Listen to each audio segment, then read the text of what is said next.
They threatened his wife, took his child, even held a gun to his mother's head.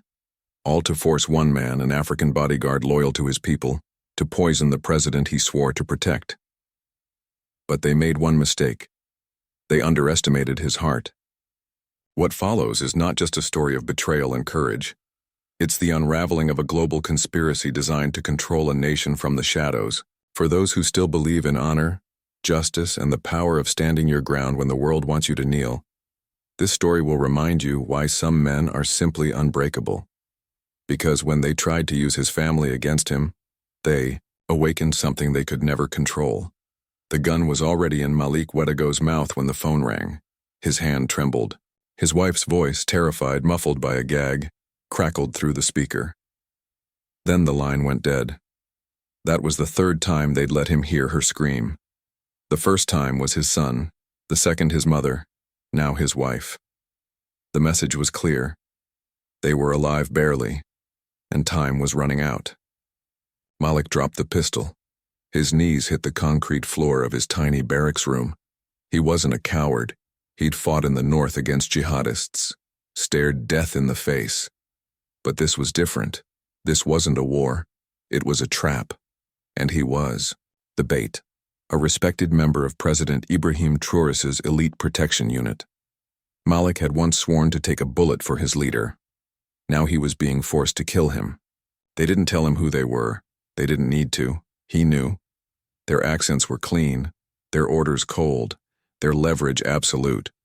Western intelligence, hiding behind blank caller IDs and encrypted signals. They wanted Traoré gone. The president had cut military ties with Europe. He had kicked out French forces, called out foreign interference, and aligned with neighbors who shared his vision for African sovereignty. That made him dangerous to them. So they found a man close, enough to touch him, a man with a family, a man they could break, and they were breaking him. Malik was no traitor, but he wasn't a machine either. They had his family locked in some unknown location, and every hour they sent proof of life, always with pain. They didn't need to threaten him anymore. The horror was enough. Now he sat with a syringe in a black velvet case delivered to him 2 days ago and a hollowed-out Bible left outside his home.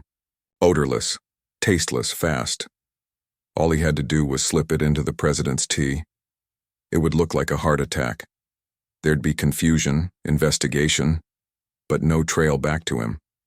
No one would ever know except Malik.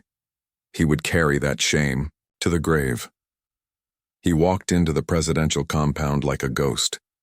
His eyes were open, but he wasn't there. His mind was back in the dark, trying to count the seconds between his wife's screams. He passed through security, nodded to fellow guards, and felt the case press against his ribs beneath his uniform. He hated himself. He hated them more. President Traoré was sitting in the open courtyard, legs crossed, reading a folder of intelligence reports. There were no cameras out here, no aides, just him, alone in the heat under the pale blue sky of a city that had learned to hold its breath. He looked up and smiled. "You look tired, Malik," he said. "Rough night." Malik nodded, throat dry. "Didn't sleep, sir." It wasn't a lie. The president gestured for him to sit. "Have some tea. It's from Molly. Good for the nerves." On the tray were 2 cups, one empty, one full. This was the moment, this was the plan. Malik's hand moved on its own, reaching into his side pocket where the syringe waited. It would take less than a second. A quick injection into the tea. No one would see, but he froze. Traoré looked at him, truly looked at him, and something in his eyes cut through the fog. It wasn't suspicion. It wasn't fear. It was trust. And that made it worse. Malik swallowed hard, blinking against the sweat on his forehead. "Can I ask you something?" he said. "Anything?" Traoré replied. Malik stared at the cup. "Do you ever regret it? Taking power, kicking out the West?" The president leaned back, his expression unreadable. "Regret," he said. "No, fear sometimes, but not regret. You can't build a free country while begging for permission to stand. You know that." Malik's hand clenched the velvet case. "Even if it costs you your life." Traoré's eyes didn't flinch. especially then. The words hit like a slap. Malik stood up suddenly, the case burning in his hand. "Excuse me, sir, I'll be right back." He turned before the president could answer, walked fast, then ran. Inside the nearest restroom, he locked the door, pulled out the syringe, and smashed it against the tile. The glass shattered. Poison oozed onto the floor. He dropped to his knees, gasping. His decision was made. But now came the real cost. He didn't save his family. He'd just signed their death warrant. His phone buzzed. A new message. "You failed. They die tonight." Malik stared at the screen, tears forming. But then another message came from a number he didn't recognize. One word, one name. Leon. His eyes widened. Leon was the only man he knew who could track the untraceable. A rogue, a shadow, and possibly their last chance. Malik didn't move for a full minute. The cracked glass, the poison soaking into the grout, the scent of metal in the air. It all felt unreal. But that name on the screen grounded him like a punch to the chest. Leon. They hadn't spoken in years. Not since the last time Malik needed something impossible done. And Leon had delivered. Back then, it had been about smuggling a wounded comrade out of enemy territory. This time it was about saving his entire family from the grip of ghosts. Malik wiped his face with trembling. Hands shoved the broken glass into the trash, flushed what he could, and stormed out of the bathroom like a man already halfway to war. The hallway felt too bright, too sterile. Every fluorescent bulb buzzed louder than the next. As he moved through the compound, he felt eyes on him. Paranoia clawed at his spine. Were the others watching him because they knew something was off, or because he knew something was off? It didn't matter. He walked like he had a mission because now he did. The phone buzzed again. This time an encrypted voice message. Leon's low, growly voice slipped through the static. "Where are they keeping them?" Malik's reply was almost a whisper. "I don't know, but they're using live calls." Background noise. Sounds industrial machinery humming metal doors. He sent the voice note, heart thudding. Leon was a fixer, exeligence, burned by the same people now threatening Malik's life. He worked in shadows without conscience, but with one rule. You don't touch family. That was what made him dangerous and loyal. Malik entered the surveillance control room, nodded at the officers inside, and sat down like nothing was wrong. He stared at the wall of monitors, security feeds from across the compound, but his eyes weren't on the screens. They were on his reflection in the glass. His jaw was clenched tight. His skin was pale. He looked like a man falling apart, but only he knew why. Another message. This time a photo. A blurry still from what looked like a dockyard. Nighttime. Rusted cargo containers. A steel staircase in the background. In the corner of the frame, barely visible, a white scarf his wife always wore. Malik's throat locked. Leon had found something. Another message followed. I triangulated the last ping. Port zone, Warehouse District 3. You've got less than 6 hours. Malik stood abruptly.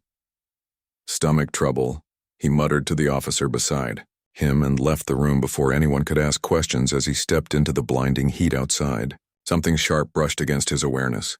Instinct. Years of combat did that to a man. A sensation that someone was watching. He turned casually.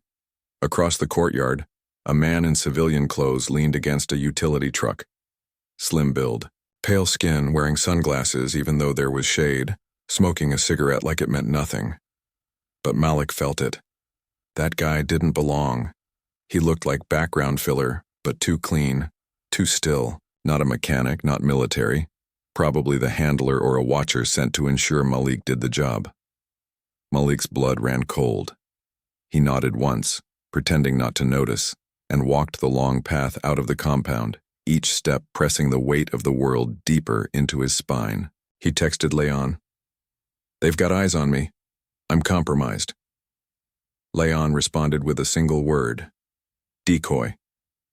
Malik stopped beside a delivery van outside the west gate and waved the driver down. Something's wrong with the back axle, he lied.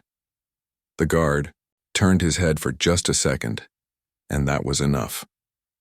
Malik yanked the van door open and slipped inside, hiding behind boxes of medical supplies. The van pulled off moments later, none the wiser. He lay curled beneath a tarp, sweat soaking his uniform, heart thudding like a drum line. He was in, out, loose. But time was not on his side. He had no plan, no weapons, no backup. Just a friend in the shadows and the hope that his family was still breathing. The van stopped 20 minutes later. Malik waited until the back doors opened at a supply depot, then rolled out silently onto the loading dock. No one noticed. He was gone before they even closed the doors. His boots hit the pavement. With purpose. He dialed. "I'm close," he whispered. Leon answered with street coordinates. "South End red shipping container marked 2B. There's movement inside." Malik ran, not walked. Ran past rusted fences, stacks of tires, abandoned cranes. The air was thick with salt and diesel and dread.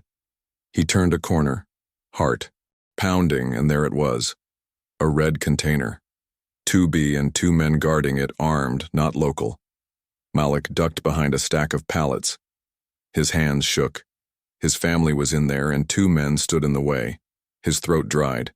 He didn't have a weapon, but he had something worse. He had rage. Malik crouched in the shadows, sweat dripping down his back, his breath shallow but steady. The 2 guards weren't talking. They didn't need to. One leaned against the container with a bored expression, AK slung casually over his shoulder. The other paced in slow, lazy circles like he was walking a perimeter. Only he could see. Their movements were tight, rehearsed. Mercs, not amateurs, not locals. These were trained men, Western, probably ex-special forces turned contract. Their presence confirmed it. Whatever was happening here wasn't some rogue kidnapping. It was sanctioned, backed, weaponized. He scanned the ground. Broken rebar, a loose pipe, a thick chain hanging from a hook on the fence. Nothing that would matter in a straight fight. But Malik wasn't planning a fair one. He counted their steps, watched their timing. 1 circle, 2. On the 3rd pass, the pacing guard turned his back to check a sound that wasn't there. That was the moment. Malik burst from the shadows, grabbed the chain, and looped it around the man's neck before he could scream. He pulled back with everything. He had feet digging into the gravel. The guard flailed, boots scraping, fingers clawing at the chain, but Malik didn't stop. He couldn't. Not now. Not when they were this close. The other guard turned, shouted something in a language Malik didn't recognize, and reached for his rifle. But Malik was faster. He yanked the gun off the first man's shoulder mid-struggle and fired once. The second guard crumpled, 1-shot chest, silent chaos. When the first man went still, Malik let go. His arms were shaking. He picked up the rifle, checked the chamber, and crept to the red container. 2B. His heart felt like it would rupture. He placed his ear against the cold metal. He heard something, a soft shuffle, a muffled sob. They were in there, alive. He found the lock and raised the rifle to shoot it open, then stopped. No, too loud. He knelt beside the body of the second guard and searched his pockets. Keys. One of them glinted red. He tried it. The lock clicked. The door creaked open slowly, rust grinding like a scream. He slipped inside and shut it behind him.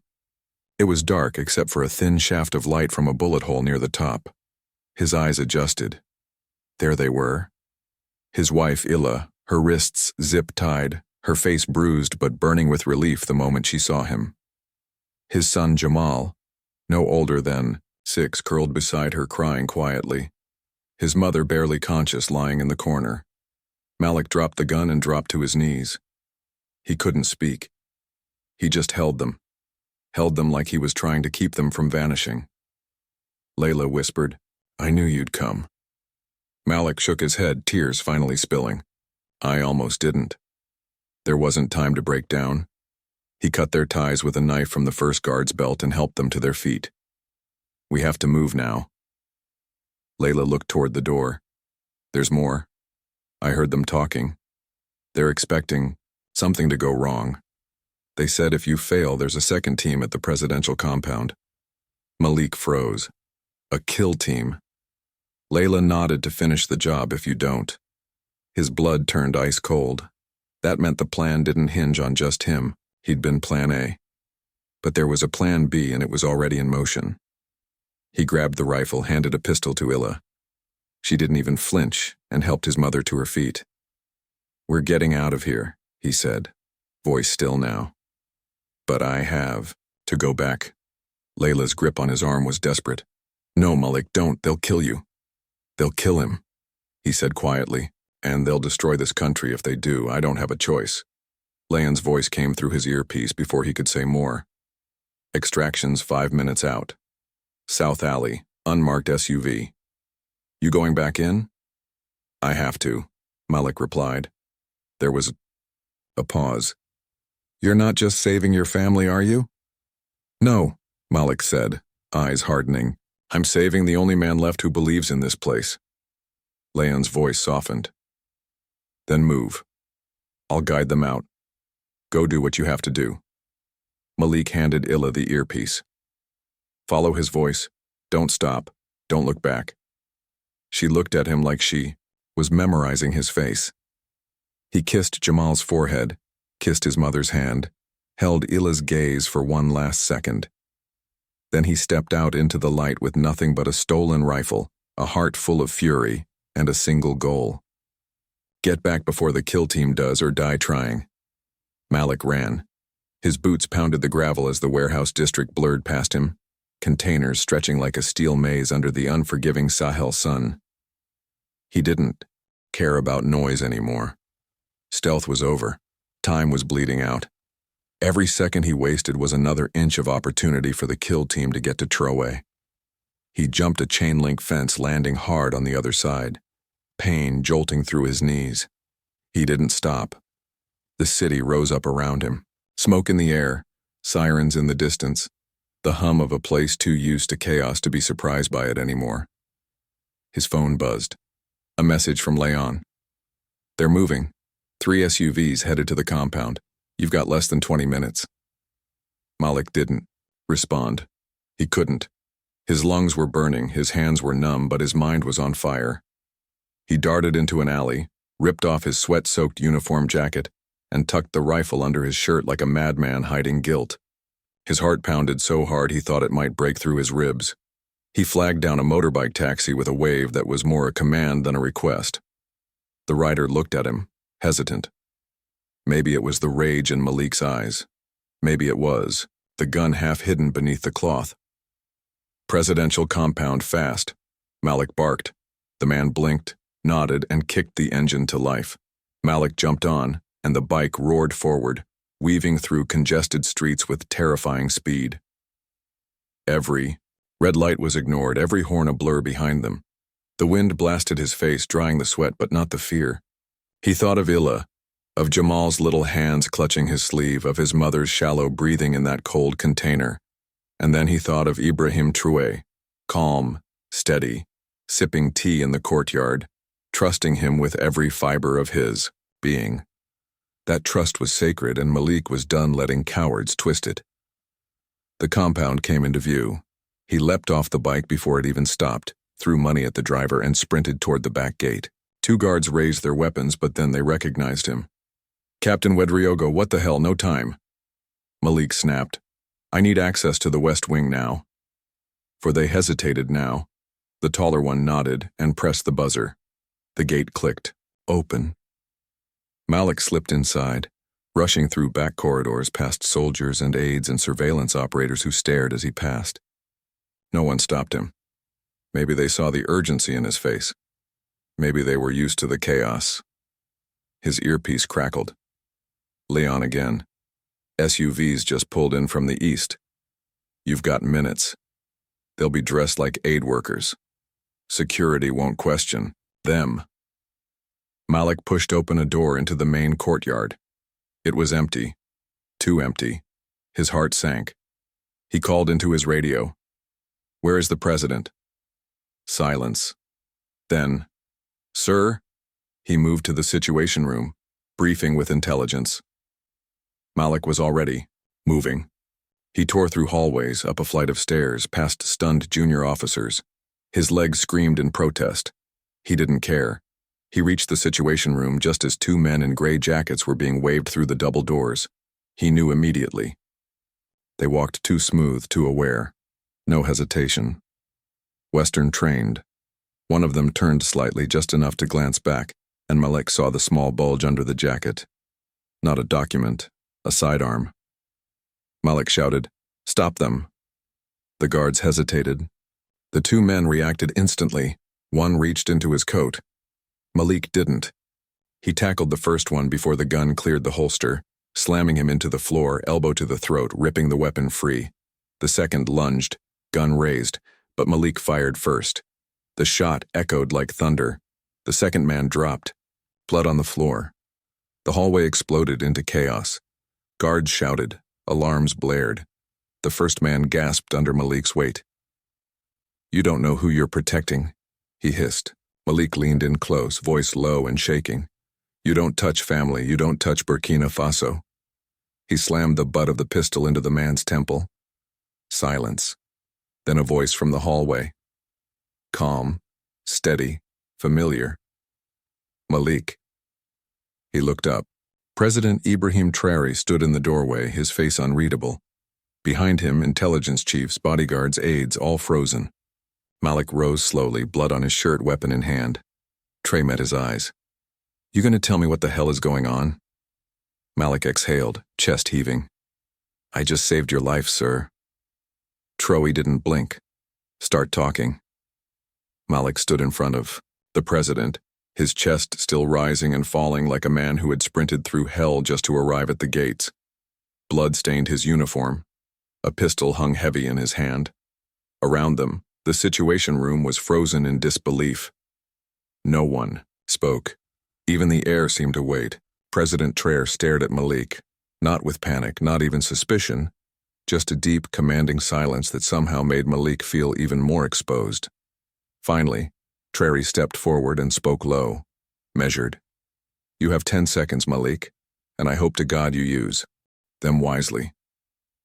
Malik dropped the pistol onto the floor. The clatter broke the silence like glass. He held up both hands, palms open. "They took my family, a Western operative, not a country. Something darker, a network, hidden, funded, trained." He was breathing hard now, eyes darting around the room, searching for understanding, for mercy. The president didn't interrupt. They knew everything. My route, my quarters, my habits. They knew Layla's routine, Jamal's school, my mother's address. They said I had to poison you or they'd start killing them one by one. The intel officers shifted uncomfortably. A few exchanged glances. They sent me a syringe. Told me it had looked natural, quiet, easy. They even had a kill team in place in case I backed out. He nodded toward the two dead men sprawled just outside the door. "I didn't go through with it. I broke protocol. I went dark, found my family, got them out." He paused, swallowed. His throat was dry, raw. "I chose you." The words came out harder than he expected, almost like an accusation, like he was daring Traoré to question that choice. The president took a long breath, walked over to one of the fallen agents. He crouched, pulled the man's ID, flipped it over. It was blank. "Foreign intelligence wouldn't use real names," one of the aides said, trying to sound helpful, trying to sound like this wasn't spiraling out of control. Traoré stood up again and looked directly at Malik. "You should have come to me the moment." They made contact. "I wanted to," Malik said, voice cracking. "But they knew everything. I didn't know who I could trust, and I wasn't going to rescue you or this country." For a long moment, the only sound was the distant wail of a siren outside. Then Traoré gave a small nod. "All right?" Malik blinked. "Sir, you did the impossible," Traoré said quietly. "You chose honor over fear, and you still saved them. But it's not over," Malik said quickly. "This isn't just about me. If they had access to my life, to my family, who else do they have eyes on? How many more are compromised? We don't even know who they are. They're ghosts, and they're inside." That hit the room like a shot. Faces turned cold, jaws tightened. Sound the red code, Traoré ordered. Full lockdown, no one in or out without my word. Sweep comms, track every unsecured channel, and get me a classified intel debrief now. People moved fast. The president turned, back to Malik. You're not going home, he said. Malik nodded. I figured you'll be reassigned. Shadow operations, internal threat response. I want you where I can see you and where they can't. Malik straightened his posture. Yes, sir. Traoré stepped closer. And Malik. Yes, sir. I'm sorry they hurt your family. I truly am. But I promise you, they will never do it again. Malik nodded, once, sharp. I believe you. The president turned and walked out, barking orders into his comms. A trail of aides followed behind him like sparks in a storm. Malik was left standing in the wreckage, heart still pounding, body still shaking. But for the first time in days, he felt something settle in his chest. Not peace, but purpose. Then Leon's voice cracked through the earpiece. Your family's safe. I've got them tucked away, remote, off-grid. But you've got bigger problems. Malik stepped into the hallway and followed the trail of blood left by the fallen agents. Tell me. They weren't the top of the food chain, Lyon said. Just messengers. The real plan are still out there, and he knows you didn't follow through. Malik's fingers clenched into fists. Good, he said.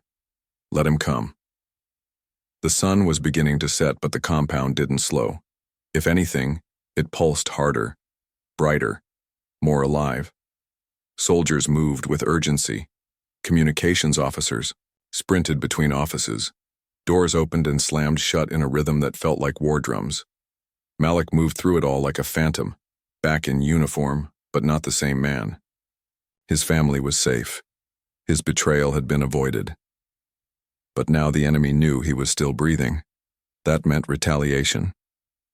It was only a matter of time. In a dim room 2 floors below the Situation Room, Malik sat at a long steel table surrounded by top-level intelligence officers. His knuckles were scabbed from the fight, his eyes burned with exhaustion. On the table, printouts of intercepted messages, still frames from compound cameras, and a digital map lit up in red, blue, and yellow with clusters tagged unknown. The lead analyst, a sharp-eyed woman named Nataj, tapped her pen on the screen. These 2 agents you neutralized. Facial scans gave us partial hits. One worked with a disbanded private security firm operating in the Sahel 2 years ago. The other has no record. That means black ops or ghost contracts. Either way, they weren't freelance. This was surgical. Malik leaned forward. What about their gear? Tracking chips, transmitters. We're combing through it. Nataj replied. But here's the kicker. Both men had encrypted implant tags in their MERS, self-destructed the moment they went offline. Whoever sent them didn't expect them to come back. Malik let out a long breath. They're not trying to destabilize the presidency anymore. That was phase 1. They're trying to bury it now. Someone slid a photo across the table. A grainy satellite image. A man in a gray trench coat stepping out of a jet at a private airfield. The timestamp was from this morning. Who's that? Malik asked. Nage hesitated. We think he's the architect. No name yet, the plane was unregistered, but get this. It flew in from a country that officially has no diplomatic ties to Burkina Faso. And the passenger list was wiped. Only one boarding log remains. One name, Lyndon. Malik's gut tightened. Lyndon. He didn't know why the name hit him like that, like a whisper from a dream he couldn't quite remember, but it did. He pushed back from the table. I need to see the president. Nataj narrowed her eyes. We're in the middle of a full-spectrum cyber sweep. Communications lockdown is active. We can't risk anything getting out. I don't want to call him, Malik said. I want to see him in person, face to face. After a long pause, Nataj nodded once. An hour later, Malik stood outside Traoré's private quarters. 2 guards at the door stepped aside without a word.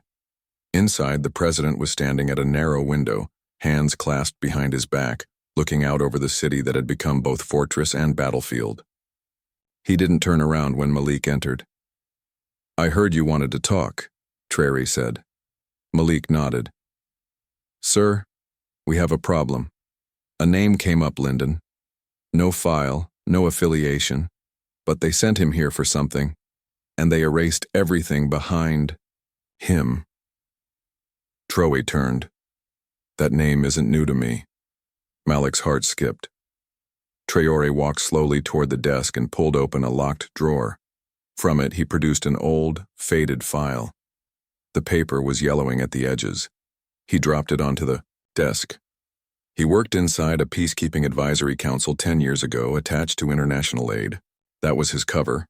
In truth, he was a coordinator, operations man for Western interests in Africa.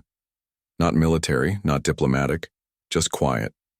He moved leaders around like chess pieces, replaced those who didn't cooperate, made others disappear. Malik stared at the file. Why isn't this in any system?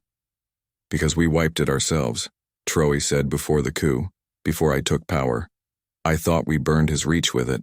Malik stepped closer, eyes scanning the old pages. He's here, he said now, and if he's here, it's not to finish the job. It's to erase the entire board. Trey's jaw flexed. Then we find him first. Malik raised his eyes. Let me do it. There was a long pause. Then the president nodded. Find him. Stop him. And Malik, this time don't ask permission. Malik didn't smile. He didn't blink. He turned and walked out of the room with the fire of a man who finally knew his enemy's name. The air outside was heavy with heat, thick with something unspoken. Malik moved through it like a man with no weight left to carry. Just a target, just a name. Lyndon. The name rattled in his chest like a ticking clock, and every beat of his heart told him the same thing.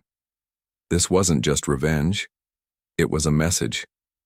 Someone like Lyndon didn't show up unless he was trying to close a file, erase a chapter, burn the last loose thread.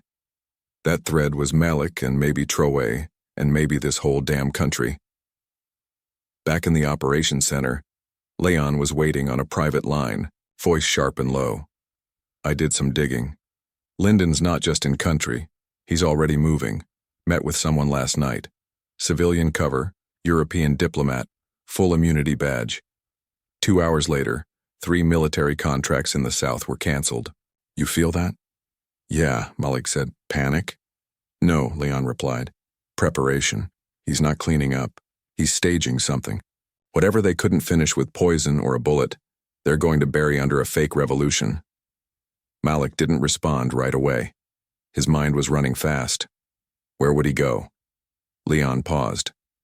If I were him, embassy routes too exposed. Hotels are too soft. He's got deep roots. He'd go where he can work, control, hide in plain sight. Give me options, Malik said. Leon laughed under his breath. I thought you'd never ask. 2 hours later, Malik found himself standing in front of a luxury clinic on the outskirts of Ouagadougou. Glass walls, white uniforms, private security. It was the kind of place that didn't show up on maps, the kind where rich foreigners recovered from surgeries that never happened. But what caught Malik's attention wasn't the building. It was the truck parked near the back. Tinted windows, diplomatic plates, dust still clinging to the wheels, freshly driven. Recently arrived. Malik didn't walk through the front. He scaled a side fence, dropped into the landscaping behind a palm wall, and made his way toward a loading dock. He was dressed like a delivery tech. Scrubs, gloves, badge forged by Leon's contact. His hands didn't shake, his heart didn't race. He'd done this before. Different place, different war, but the silence before the strike always felt the same. He entered through the rear and made it 2 corridors in before he felt it. Presence static in the air, the slight shift of energy that always came when someone dangerous was near. He slowed, turned a corner, and froze. There, walking out of an examination room, was Lyndon. He looked nothing like the legend. No suit, no trench coat, just a white. Button-up, sleeves rolled, clipboard in hand, calm, charming, boring. And yet Malik felt the truth in his bones. It was him. Their eyes met. Lyndon didn't blink. He smiled and walked past him like Malik didn't exist, like he was a receptionist, like none of it had ever happened. Malik followed him without thinking, pulse tightening, down one hallway, then another. They passed nurses, patients, 2 armed guards who nodded at Lyndon like he was God. No one looked twice at Malik. Lyndon opened a door and disappeared into a dark office. Malik slipped inside before it closed. The silence inside the room was colder than the AC. Lyndon stood behind a desk already pouring himself a drink. "You're faster than I expected," he said, not turning around. Malik didn't answer. "You didn't poison him," Lyndon said casually, as if discussing the weather.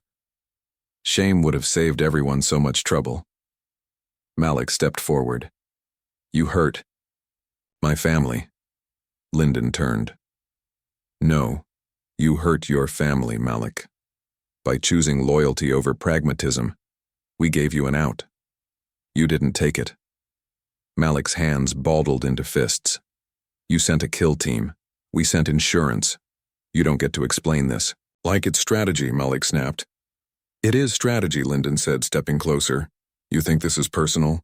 You think Traoré matters because he wears fatigues and talks about independence? He's just a story, Malik. The world isn't moved by stories. It's moved by leverage. Then you don't know this country." Lyndon smiled again. "Oh, I know it. I've watched it burn, rise, and burn again. You people never learn. That's why I'm here." Malik moved before he could think. Fist first. Lyndon ducked smooth. He was fast, faster than he looked. A knife flashed from his belt. Malik knocked it away. They crashed into the desk, papers flying.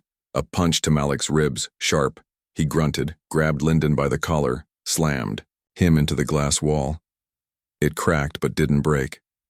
Lyndon spat blood. "I'll come back. You know you can't stop the wind." Malik shoved his forearm into Lyndon's throat, tightening, pressing. "Maybe not, but I can shut the damn window." And then he slammed his fist into Lyndon's temple hard once, twice, until the man dropped like a sack of privilege. Malik stood over him, chest heaving. He reached for the phone on the desk. "Lay on," he growled. "Bag him. We've got work to do." Lyndon's head lolled to the side, blood trailing from his eyebrow, his mouth still twitching like it hadn't caught up with the fact that he'd just been beaten by the man he thought he owned. Malik stood over him, breathing hard, eyes locked on that smug face gone slack. For a second, he wanted to end it right there. Snap the man's neck, wipe the board clean, and walk out into the burning sunset like justice had been served. But justice wasn't enough, not anymore. This man didn't just try to kill a president. He tried to break a country, and Malik needed to know how far the rot had spread. The door creaked open behind him. Leon entered, dressed in a courier's uniform, black gloves already on. He shut the door quietly, glanced at Lyndon on the floor, then up at Malik. "Damn," Leon said with a nod. "Didn't think you'd get to him before I did." Malik didn't smile. "He was expecting me. Acted like it was all part of the show." "Of course he did," Leon muttered, kneeling to check Lyndon's pulse. "Guys like this, they don't bleed for nothing." He wanted to see how far you'd go. Test the heat. Measure the anger. He tested wrong, Malik said flatly. Leon reached into his satchel and pulled out a syringe. "I've got something that'll keep him under just long enough. When he wakes up, he'll be somewhere very dark, very far from his network." Malik nodded, eyes still on Lyndon. "What do we do when we have him locked down?" Leon raised a brow. "We squeeze. And we don't stop until he gives us every name, every bank account, every contact he's ever whispered to. We rip the whole damn web apart." As Leon injected the sedative, Malik paced the room. He felt like his skin was too tight, like something was building in his chest and had nowhere to go. "You said earlier they were planning something bigger. If Lyndon's just the coordinator, who's the architect?" "That's the million-dollar question," Leon muttered, watching the drug take hold. "But I got a lead. This clinic isn't just a hideout, it's a front. A shell company registered to a medical group that doesn't exist on paper, but the financial trail runs through offshore accounts. One of them made a large withdrawal 3 days ago in cash. Guess where it ended up?" "Where?" Local militia, not our guys. Paid fighters, recruits from the north. Tribal tensions stirred up by propaganda. Someone's fueling a civil explosion. Lyndon was just here to light the match. Malik clenched his jaw. So we're on the clock. Leon stood. Exactly. And here's the worst part. We don't know when or where it'll spark. Could be tomorrow, could be now. They wrapped Lyndon's limp body in a medical stretcher, covered him with a clean sheet, and wheeled him out like a patient transfer. The guards barely blinked. No one questioned Leon's ID. No one looked twice at Malik's stolen badge. This is how the enemy always worked. Hidden, polished, polite. But now they were bleeding, and that meant they were scared. They loaded Lyndon into the back of a black SUV parked 2 streets down. Inside, reinforced steel walls lined with surveillance blockers, a makeshift mobile intel unit humming with quiet menace. Leon climbed in and shut the door behind them. Once we're mobile, I'm taking him to Site 9. Malik turned to him. I'm staying. You sure? There's a storm coming, and it's not just political. If militias are moving, we need boots on the ground. Real ones. I need to warn Trout now. Leon handed Malik a flash drive. This has everything we pulled from Lennon's encrypted tablet. Messages, call logs, names. Most of it still scrambled. Give it to Nadege. Malik nodded, took the drive, and stepped out of the van. The door slammed shut behind him like the end of a chapter, but the next one was already writing itself. Louder, sharper, bloodier. As he made his way back towards the compound, Malik dialed the internal line. Get me the president. Urgent. No can do. The voice on the other end said, he's en route to the UN summit in Accra. Left 15 minutes ago. Flight path just activated. Malik stopped cold. You let him leave without full security clearance. Protocol said threat level was downgraded. We had no new intel. Malik's voice cut like a blade. That summit is a trap. He hung up before they could argue. The flash drive in his pocket suddenly felt like it weighed 50 LAB. He had one move left, and it had to be now. Malik sprinted through the corridor, boots thundering against polished tile as the weight of failure coiled in his gut. His voice echoed ahead of him, sharp, frantic. I need the command center online. Patch me to the presidential plane now. A junior officer turned as he ran past. Sir, they're already in the air. I don't care if they're in orbit, Malik snapped. You get me on that damn radio before this turns into a funeral. Inside the secure comms hub, the lights were low, the tension thicker than the air. Nadege was already at the console, eyes darting between encryption monitors and flight tracking data. We've got the presidential jet climbing over Gannon airspace, she said. Ita to Accra 35 minutes.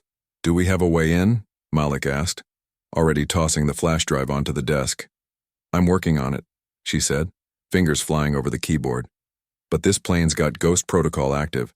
That means no external contact, until they open comms from inside. Malik's pulse pounded in his temples. Override it. Fake a distress beacon if you have to get Traoré on that line. Nadege hesitated. Malik, if I breach that signal, it'll alert whoever's watching from the outside. They'll know we know. Good. Malik growled. Let them know. Let them know we're not sleeping. She nodded and got to work. The room filled with the sound of digital war. Code racing, firewall shifting, software clashing in silence. A red dot blinked, then another. The connection crackled. Malik grabbed the headset. Mr. President, can you hear me? Static, then a voice. Malik. Relief nearly dropped him to the floor. Sir, you need to turn that plane around right now. This summit is a setup. They're moving militia assets. Lyndon was just the bait. The actual operation's about to unfold, maybe while you're still in the air. Traoré's voice was calm, but Malik could hear the steel threading through it. Do you have proof? Yes, sir. Encrypted drive. Files pulled from Lyndon's tablet. Communications between shell companies and armed groups. They're not trying to influence the summit.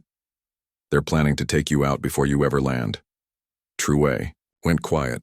Then I believe you. Malik exhaled slowly. We need to abort. Get you to a secure fallback point. Akra's compromised. Try's voice shifted. Command mode already redirecting. I'll instruct the crew. You stay on the ground, find the cell leaders, tear this operation out at the roots. Yes, sir. And Malik. He paused. Sir, you've earned more than forgiveness. You've earned the war. The line cut, the signal dropped. Malik lowered the headset like it had just delivered a death sentence.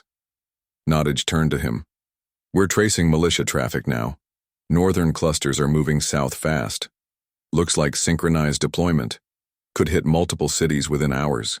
They're starting a fake insurgency, Malik said. Give it the appearance of civil unrest. Make it look like Traoré's government can't hold order. And justify foreign intervention, she added bitterly. Humanitarian crisis angle. Malik's fists curled. Same damn script, different actor. He stared at the blinking map. Can you isolate leadership? Trying, she said. But they're smart, moving off grid. Orders passed by hand or dead drop. Digital silence. Then we need someone inside. Nadesh looked up. You have someone in mind? Malik didn't answer. He just pulled out his phone and tapped a single number. It rang once, twice, then a voice answered. Rough, tired, but alive. You must be desperate, the man said. Malik smiled without humor. You still got contacts in the north? Depends. You still got a country worth saving? Not if we don't move now. There was a pause. Then the man said, Send me coordinates. I'll burn every fake revolution down before it breathes. Malik hung up and turned to Nagega. We're going dark. Mobilize shadow. Units. I want agents embedded in every major crossing point, rail hub, and truck depot. We need to choke this thing before it spills. Understood, she said. He walked to the door but stopped. One more thing. If I don't make it back, you will. Nage cut, and Malik's eyes softened. Still, if I don't, make sure the president gets that drive and tell my wife. Tell her I didn't just fight for him. I fought for us. Then he walked out straight into the storm. The safe house was a concrete skeleton buried beneath an abandoned textile plant on the edge of the city. No signs, no signals, no windows, just a rusted steel door and a keypad older than Malik. It wasn't on any map, it didn't need to be. Only 3 people alive knew it existed, and 2 of them were already inside. When the door buzzed and creaked open, Malik stepped into the stale, hot air and locked it behind him. The silence hit like a wall. Then a gravel voice broke through. Took you long enough, said the man, leaning against a rack of outdated weapons and crates marked only in Cyrillic. Malik smirked. You were always bad at hello, Adama. The man straightened. Thick arms, graying beard, eyes sharp as broken glass. Adama Bako, once a guerrilla fighter in the north, now just a ghost who owed Malik a blood debt. You brought trouble, Adama said. Malik handed him a flash drive. No, trouble brought itself. I'm just the one who's still breathing. Adama plugged the drive into a battered laptop, squinting as files loaded maps, payment trails, encrypted messages. He scanned them in silence, then whistled low. They're not playing small ball, he muttered. These aren't foot soldiers. These are faction seeds, pre-trained, prepaid, pre-positioned. This was planted years ago. They waited until we were weak, Malik said, then lit the match. Adama turned the screen. This here coordinates in the northeast, not a camp, a delivery point, supply cache, arms worse, Adama said. Communication arrays. They're going to make it look like it's a real uprising. Videos, rebel statements, maybe even fake executions. Whole Civil War theater. International press will eat it up and Tra's government gets painted like a failed regime. Adama nodded. Your guy's not just fighting bullets anymore. He's fighting cameras. Malik checked his watch. How fast can you get a team to that site? Adama raised an eyebrow. You don't need a team. You need a goddamn miracle. Malik looked him dead in the eye. Then let's be the miracle. An hour later, they were bouncing through dry scrubland in a beat-up jeep. Dust choking the air, the sun sinking into the earth like it was trying to hide from what was coming. Adama drove with one hand, the other resting on a modified AK slung across his lap. In the back, 2 men Malik didn't know sat quietly, scarred faces, silent eyes. No questions, no complaints, just the kind of people who didn't flinch when death whispered their name. The delivery point came into view, a makeshift outpost camouflaged with old tarps and brush. 2 trucks, 1 satellite dish, a few men with rifles who didn't stand like locals. Malik didn't wait for permission. He rolled out of the jeep before it stopped, rifle in hand, knees hitting the dirt. 1 deep breath, and then they moved. Fast, silent, final. The first guard dropped with a suppressed shot to the temple.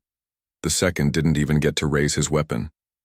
Malik surged forward, sweeping through the outpost like a ghost, covering Adama's flank as they secured the site. It was over in 2 minutes, 5 men down. 0 wasted bullets. Malik pulled open the rear truck. Inside were crates stamped with logos in 3 different languages. None of them real. He ripped one open. Drones. Dozens branded as agricultural monitoring equipment. Every unit pre-programmed with coordinates and a folder full of press release, templates written in broken French and English. "This isn't war," Malik muttered. "This is theater." Adama lit a cigarette with shaky hands. "Yeah, and we just kicked in the backstage door." Malik stepped out, scanning the horizon. Dusk was falling. "Fast, you think this was the only site?" "No," Adama said. "But it was probably the nerve center." Malik checked the drives in the satellite hub. "We take these, get them back to Natij." He paused, pulled out his phone, and dialed Layan. "You're on speaker," Layan answered. "We hit a site. Drones, fake rebel gear, PR packages, all of it was ready to go live." Layan cursed. "I intercepted chatter on a Western node. Something about activating narrative. If you shut that site down, they'll try again. Different angle." "I figured," Malik said. "So, here's the plan. We stop chasing. We set the trap." Layan was quiet for a beat. "Then you thinking what I'm thinking. Let them think one site survived. Leak it. Stage a fake betrayal. Give them a reason to come check it themselves. And when they do," Malik's voice was ice. "We close the curtain. They set the stage before dawn."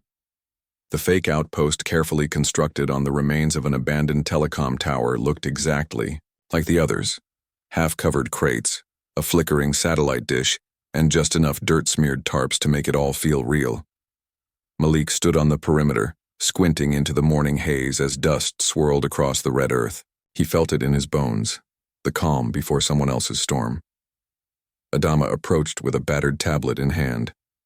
"Drones up. We're feeding the signal through a spoofed comms channel. Looks like a live operation." "Good," Malik muttered. "Now we just need them to bite." "They will." Layan's voice crackled through a comm link in Malik's ear. "I've already leaked the coordinates to one of their signal interceptors through a compromised encrypted text from a burned asset. They'll think they've got a mole in our ranks." Malik nodded slowly, still scanning the horizon. "And if they send a drone strike instead of a team, they won't," Layan replied. "They want confirmation, that's their pattern. They verify before they incinerate." Malik took a deep breath. "Then we give them something to verify." He turned back to the others. "Everyone in position. Keep comms dark unless it's life or death. No hero moves. We don't want glory, we want survivors." They waited. 26 minutes later, a convoy appeared on the ridge. 3 matte black SUVs moving fast, kicking up a long trail of dust. Not military. Not local. Tires too clean. Windows too dark. Malik raised his binoculars. The driver of the lead vehicle wore tactical gear, headset clipped to his collar. Foreign. Build European. The man in the passenger seat wore civilian clothes, expensive ones. "That's them," Malik said under his breath. Adama's voice came low over the radio. 2 in each car, maybe 3. "They'll sweep the site first. We wait until they split, then we box them in." The SUVs rolled to a stop just outside the fake camp. Doors opened. Men stepped out, 5 in total, all armed, all moving like they'd done this 100 times. The one in the expensive clothes held a tablet and moved with authority. He looked around, muttered something to the others, and pointed toward the satellite dish. "Executive type," Malik said. "Intel handler. Maybe logistics, the one giving orders." Leon chimed in quietly. That's not just a logistics guy. Zoom in. Malik did. His stomach turned. It was Lyndon, alive, clean, smiling. No way, Malik whispered. He was in a box. Leon, you told me. He was. Still is. Leon cut in. That's not him. It's his brother, Damian Lyndon. Malik swore. Twins? No. Worse, Lion said. Same handler, same training, different specializations. Lyndon ran field ops. Damian runs misdirection. Malik watched Damian pace through the fake camp like he owned the dirt. He was calm, confident, and worse, comfortable. We wait until he confirms it's fake, Malik said. Then we move. They watched as one of the agents cracked open a crate, pulled out a plastic-wrapped drone. Another scanned the sat feed. Damian stood perfectly still, then raised his tablet and sent something. Malik's radio buzzed. They bought it. Nataj's voice came through. He just sent verification. Whatever happens next, they'll think this is real. Malik exhaled. Let's make it count. He raised one hand. 3, 2, 1. The explosion didn't come from the front. It came from behind. A massive fireball erupted under the last SUV, flipping, it sideways like a toy. Men screamed. Gunfire followed, controlled bursts from hidden vantage points. Adama's fighters emerged like phantoms from the brush. Malik charged through the center, rifle up, heart steady. Damian ducked, yelling something, in a clipped accent, firing wildly toward the treine. Malik tackled him before he could find cover, slamming the man into the ground, knee on his chest, rifle to his jaw. Where's the real command center? Malik growled. Damian blinked, blood in his mouth. You think this stops anything? Malik pressed harder. Where is it? Daman grinned. You're too late. Malik's finger twitched on the trigger, but then Malik, don't.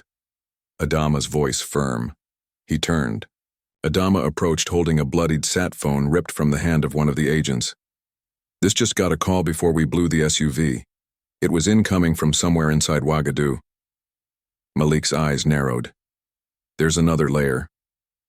Damian coughed a laugh. You think this was about the drones? This was just noise. Malik lifted him to his feet and slammed him against the truck. Then what was it about? Daman's smile dropped. He whispered, They're not after Traoré anymore. Malik froze, his voice low. Then who?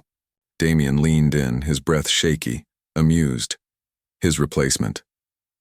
Malik's grip tightened on Damian's collar, the words still ringing in his head. They're not after Traoré anymore. They're after his replacement. The air shifted heavier than heat, heavier than the gunfire that had just died out around them. That meant this wasn't just an assassination plot. It was succession manipulation. They weren't trying to destroy Burkina Faso. They were trying to own it. Who is it? Malik hissed. Damian smiled through a split lip. You think I'd give you that? You're not ready for the level this is playing at. Malik slammed him back against the truck so hard the metal dented. Try me. Damian's cocky grin flickered just for a second. Then he tilted his head. You really don't see it, do you? You've been fighting Shadow so long you missed the knife at your back. Malik stepped back, rifle still aimed, adrenaline roaring in his veins. Tie him up, he said to Adama. Gag him. We take him back to the capital. Adama nodded, already pulling rope from his pack. We moving now? We have to. This isn't over. Malik said. This was misdirection. They knew we'd come after the drones. Meanwhile, someone's laying the groundwork to slide into power. Adama jerked Damian's arms behind his back, but the man just chuckled under his breath. You're too late, Malik. The vote's already been influenced, the names are lined up. All it takes is one more crisis in the cabinet folds. They'll beg for change. Malik walked away before he could hit him. He radioed Nadej. I need a list of everyone in the presidential line of succession. Anyone with influence over military assets, security councils, or foreign policy, rank it. Filter it by travel activity, unexplained wealth increases, foreign associations, Anything suspicious in the last 30 days? Her voice came back instantly. Already ahead of you, one name is glowing red. Colonel Mori Dio, Deputy Chief of Strategic Operations, recently pushed to the top of the advisory committee. Malik stopped walking. Diallo, he's loyal. Not lately. Satellite footage caught him meeting with a convoy at a private area strip outside Bobo Dioulasso 4 nights ago. The convoy was escorted by contractors we now know are connected to Lyndon's funding network. No flight plans filed, no reports logged. Malik's voice dropped. Where is he now? He's already in the capital, scheduled to lead a security briefing with 3 regional governors this evening. Malik's jaw locked. They're staging a transition or coup. Nadesh didn't answer. She didn't have to. Malik turned to Adama. We go now. We need to be in Ouagadougou before nightfall. Damien comes with us, unconscious or breathing. I don't care which. Adama grinned. Guess it's not your typical arrest anymore. It never was. They piled into the jeep. Adama driving. Malik in the back seat with Damien tied and gagged beside him, glaring like a man who still believed he had the upper hand. Malik didn't bother looking at him. His focus was straight ahead. Eyes locked on the road, the cracked dashboard, the storm brewing beyond the windshield. An hour outside the city, Leon called. I'm tapped into Dio's schedule. He just rerouted his team to meet in a private security zone near the old UN compound. That's a ghost facility, Malik. No oversight, no press. If they pull something in there, no one will hear about it until the flag changes colors. What's the time? 40 minutes, send backup. Lion hesitated. They'll smell it if we move too loud. Then we go in quiet. Malik stared out the window as the sun dropped lower, painting everything in red and gold. He could feel the timing like a metronome. The fake insurgency, the drones, Lyndon, all of it had been carefully choreographed to create just enough chaos, just enough fear to make the country choose stability over truth. And if Dio got control, Traoré's work would vanish overnight. They reached the capital's edge just as darkness settled. The first lights flickering to life across rooftops and alleyways. Malik looked down at Damien, now unconscious, head bobbing with the motion of the truck, and muttered, You may have written the script. He checked the magazine in his sidearm, loaded, but I'm rewriting the ending. The jeep crept through the narrow alleyways behind the old UN compound. Lights off, engine barely louder than a whisper. Mick's leg bounced with controlled anxiety, one hand resting on the grip of his pistol, the other holding the updated building layout that Nage had sent over. The compound had been inactive for years, repurposed into a private security training center that until now no one questioned. But Malik could see it for what it was. A perfect staging ground. No press, no oversight, no one to hear the shot until the smoke cleared. Adama eased the vehicle to a stop behind a crumbling wall. We're close. Building B, 2nd floor. That's where your man Dio is supposed to be. Malik opened the door quietly. Stay with the jeep. If anything goes sideways, you get this drive to Naj, no matter what. Adama didn't argue. He just nodded, that old fire in his eyes. Make it count. Malik moved through the shadows, boots silent on broken concrete. The wind carried the scent of dust and old oil. A flickering security light buzzed overhead, casting sickly orange glows across the outer courtyard. Up ahead, 2 guards in private tactical gear leaned against a doorway, laughing quietly. Rifles slung loose, hired muscle,